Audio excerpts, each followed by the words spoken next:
let's take a look at how to analyze a pension or annuity today. I'm Elliot Apple, founder and financial planner of Kindness Financial Planning, and a common question I receive is, should I take the lump sum or should I take the pension or annuity? And that is what we're going to take a look at here. It is a hypothetical scenario here.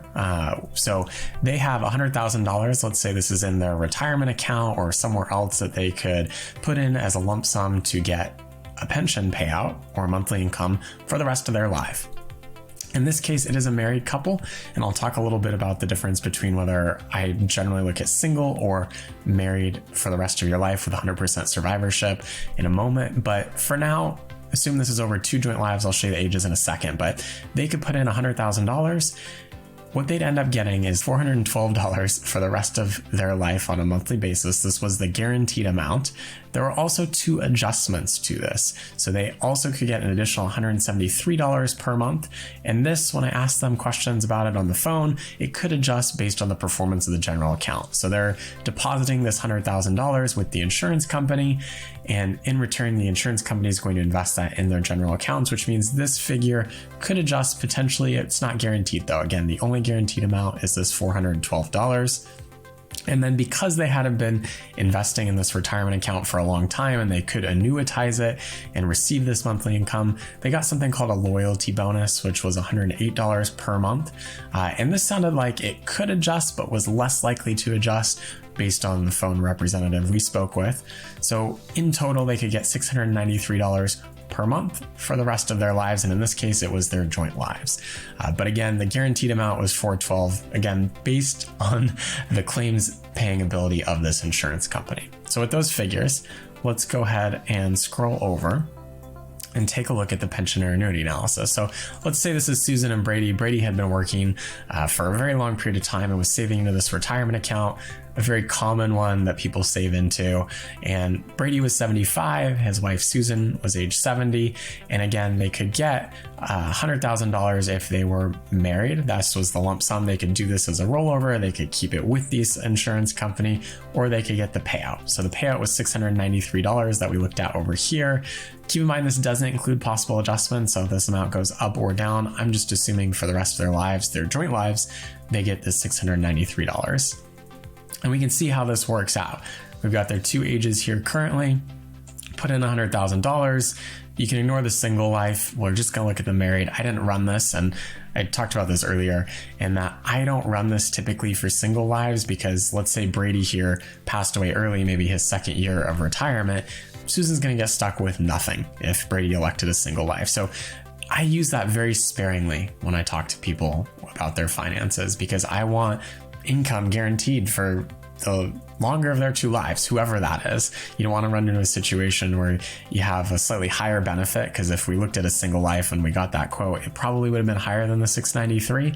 But again, if Brady passed away, Susan was going to get left with nothing in terms of income. So that's why we're looking at this from a married couple perspective. And you can see for the rest of their life, they're going to get $8,316 per year, or again, that $693 on an annual basis.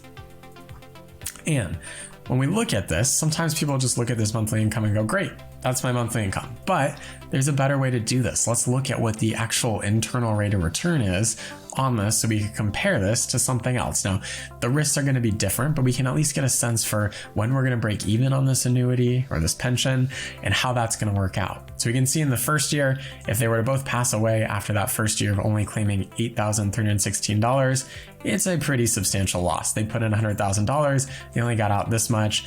They're sitting with a negative 91% rate of return.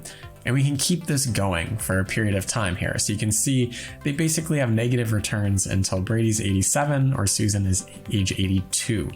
So another way to look at that is these first years of that, we can see the sum right there adds up to close to 100,000, not quite. Basically, you are spending your own money for those first years. And if we scroll up here, basically have negative returns, you're spending your money for the first 12 years is a different way to look at that.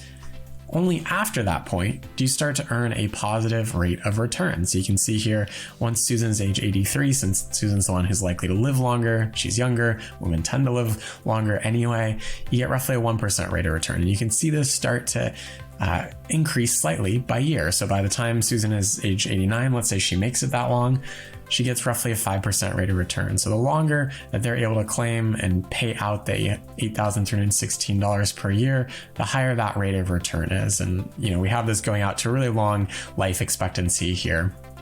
But, the thing I would point out that statistically a couple, it's about 50% probability that someone makes it to age 90. So we can see that there, assuming that's Susan, that's roughly a 5.43% rate of return. So now I can look at this and say, well, is it for 5.43%? Is that a reasonable rate of return over all these years that we're claiming here? And again, that's 20 years. So you get to be the judge of, hey, is that a reasonable trade-off? If I'm willing to accept these negative returns potentially for essentially longevity and not outliving the money, is that good versus taking $100,000 and investing that in a portfolio of bonds or stocks or a mix of both? Depends how you're going to structure the portfolio to see how you're looking at these internal rate of returns and whether that makes sense. But we've got the summary up here at various ages and how that would look in terms of rate of return. So now I can have a conversation with them, or you can have a conversation with yourself about, hey, is this a trade-off that I'm willing to accept? Am I willing to spend my own money for these first, call it 12 years, and then at that point have fairly low returns until, I don't know, late 80s, early 90s? Only after that point do we start to get to a period of time where a portfolio of stocks and bonds maybe return something similar. Over many periods of time, if we look at the data, do I think a portfolio of stocks and bonds will return higher than that? Well, it depends on your mix of stocks and bonds.